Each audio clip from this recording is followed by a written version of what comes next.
Buzzing stock में आज जो पहला नाम है वो है एशियन पेंट्स, जहां पर जेफरीज की रिपोर्ट है 3300 का टारगेट, एचएसबीसी की रिपोर्ट है 3000 का टारगेट, सिटी की रिपोर्ट है 2250 का टारगेट और गोल्डमैन सैक्स की रिपोर्ट है 2500 का टारगेट।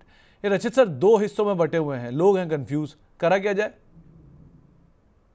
सर देखिए, हम लोअर लेवल्स पे भी तेजी की बात करते हैं और अभी भी तेजी की ही बात करेंगे। हमको तो और अपसाइड दिख रहा है इसमें। जिस तरीके से ये पोजीशनड है, आप इसको आराम से होल्ड करें। मैं समझता हूँ 2960 would be the first level, और उसके बाद कंफर्टेबली आपको 3050 और 3200 तक के भी लेवल्स दिखा सकता है। कोई भी परेशानी वाली बात नहीं है। तो एशियन पेंट्स एक इन्वेस्टमेंट ग्रेड स्टॉक है, इसको इन्वेस्टमेंट ग्रेड स्टॉक के तौर पर ही आप लोग देखिएगा। अगला नाम है यूनिवर्सल केबल का। इसके नंबर्स आए हैं, नंबर्स अच्छे आए हैं, करीब करीब 48 करोड़ रुपए के आसपास का प्रॉफिट आया है 18 करोड़ से बढ़ के, और रेवेन्यूज़ भी 814 करोड़ रुपए आए हैं 640 करोड़ रुपए से बढ़ के। इसको आप कैसे रीड कर रहे हो? सर यूनिवर्सल केबल्स, जैसा कि अभी आप अपडेट भी दे रहे हैं, नंबर्स अच्छे आए हैं। एक मोमेंटम में ये स्टॉक है और अभी ये मोमेंटम आपको थोड़ा सा और कंटिन्यूड होता हुआ दिख सकता है। जिस तरीके से ये पोजीशनड है बहुत कंफर्टेबली, सबसे पहले आपको कहीं ना कहीं 806 तक के लेवल्स दिखाएगा। 806 के बाद मेंटेन करने के बाद 828 तक के लेवल्स पे ये जा सकता है। और जहां तक बात है, अगर आपके पास पोजीशन है तो क्या आपको कोई स्टॉप लॉस भी इसमें लगा के रखना चाहिए? हाँ, इसमें आप एक स्टॉप लॉस बांध सकते हैं जो कि होगा 698। 698 के नीचे इसकी पोजीशन थोड़ी खराब होती है, उसके ऊपर मेंटेन कर रहा है तो जो आपको लेवल सुझाए हैं वो आपको आते हुए दिख सकते हैं। ओके। इसके अलावा अगर तीसरी कंपनी की बात की जाए तो वो है प्रेस्टीज एस्टेट। यहाँ पर भी नंबर्स आए हैं, मुनाफा बढ़ा है 250 करोड़ से बढ़ के करीब करीब 450 करोड़ रुपए के आसपास है, और रेवेन्यू भी बढ़े हैं, करीब 300 करोड़ रुपए का एक जंप वहाँ पर भी है। सो 2-2.5% ऊपर स्टॉक है, क्या करना चाहिए?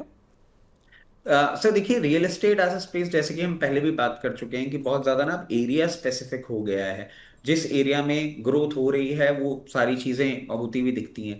तो रिजल्ट्स अच्छे आए हैं सर, अनडाउटेड बात है, बट कुछ वैल्यूएशन को लेके ना एक डिस्कम्फर्ट जरूर बना हुआ है और बहुत एक हाई प्रीमियम पेमेंट हो रहा है स्टॉक में। आप देखें, आप जिस तरीके से इसने मूव कर दिया है, 100 के पी मल्टीपल पे ये स्टॉक चला गया है। और अगर इंडस्ट्री पीयर्स थोड़े से भी पास होते ना तो लगता कि हाँ ठीक है, कंफर्टिंग है। बट सबसे क्लोजेस्ट मुझे दिख रहा है that is Phoenix Mills, which is trading at odd 50-55 PE multiples.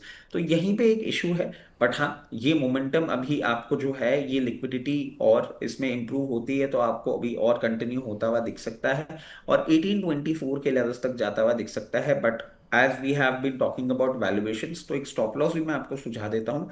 जिसके नीचे अगर ये बंद होगा तो हमें इससे फॉर द टाइम भी निकल जाना होगा, वो होगा 1648। 1648 के नीचे अगर ये मेंटेन करता है तो लोअर लेवल पे आपको वापस ये 1300 ही टेस्ट करता हुआ दिखा सकता है। अ, एक सवाल, मतलब अगला नाम है फीएम इंडस्ट्रीज़ का। ये आपको बहुत हद तक सरोकार होगा भी, इस कंपनी का ऑटो एंसिलरी कंपनी है।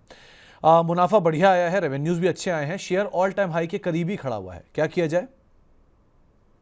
सर आप देखिए, एंसिलरी एज अ स्पेस भी ना एक अच्छा परफॉर्मेंस दे रहा है। और फीएम इंडस्ट्रीज एक उम्दा काउंटर है, ऑटो एंसिलरी का ही है। और अभी मैं समझता हूँ इसकी अपवर्ड अपसाइड की जर्नी आपको कंटिन्यूड होती हुई दिख सकती है। और ये आपको 2360 रुपए तक के लेवल्स दिखाने का दमखम रखता है। ओके। होनासा कंज्यूमर मामा अर्थ, इसके भी नंबर्स आए हैं और घाटे से मुनाफे में ये पहुंची है, 39 करोड़ रुपए के आसपास आई है, घाटे से मुनाफे में पहुंचते हुए दिखाई पड़ी है। रेवेन्यूज़ में भी जंप है, क्या किया जाए इसमें? सर ये कुछ ना एग्जाम्पल्स हो रहे हैं जो न्यू एज बिजनेस में हम लोग क्वेश्चन कर रहे थे ना कि क्या हो रहा है, कैसे ये सारी चीजें चल रही हैं और क्यों हम इनको पैसे दें। ये कुछ एग्जाम्पल्स हैं। अब देखिए, it's a good story that we are getting कि अब सिचुएशन बदल रही है। मगर अभी आने वाले समय में और अगर ये क्वार्टरली बेसिस पे सस्टेन होता है तो definitely it's a very good thing. It's a win win situation, continue होता हुआ दिख सकता है आपको ये movement. For the time being जो इसने एक अपसाइड दिखाया है, ये स्पर्ट अभी आपको और कंटिन्यू होता हुआ दिखेगा 324 लेवल्स पे। तो मैं समझता हूं इस पे आप अभी स्टिक अराउंड कर सकते हैं। ओके। टाटा स्टील, यहाँ पर भी नंबर्स है और अनुमान से बेटर साइड पे नंबर आते हुए दिखाई पड़े, जिसकी भी हम बात कर भी रहे थे। लेकिन मेटल में आज थोड़ी बहुत प्रॉफिट टेकिंग हायर लेवल से है, तो स्टॉक में भी आई। क्या किया जाए टाटा स्टील में, नए निवेशकों के लिए, पुराने निवेशकों के लिए? सर देखिए, मेरे हिसाब से जो निवेशित हैं वो तो बिल्कुल बने रहें, कोई भी प्रॉब्लम वाली बात नहीं है। रिजल्ट्स अच्छे आए हैं। और सर टाटा स्टील थोड़ा सा ना स्लो मूवर आप मान लीजिए इन कंपैरिजन, क्योंकि स्टॉक बहुत छोटा हो गया है, ये स्टॉक वैसे बहुत बड़ा है, इसलिए इन रुपी टर्म आपको मूवमेंट बहुत कम दिखता है। नए निवेशकों के लिए मैं बोलूंगा कि कहीं भी आपको ये 172 168 के रेंज में मिले, आप वहां पे जरूर अपनी इसमें पोजीशन बनाएं। आने वाले समय में आपको और अपसाइड देखने को मिल सकता है। और जिस तरीके से ये पोजीशन है, अगर मीडियम टर्म के लिए भी आप आउटलुक लेके चलें तो 196 रुपीज तक का भाव दिखाने का दमखम रखता है। ओके।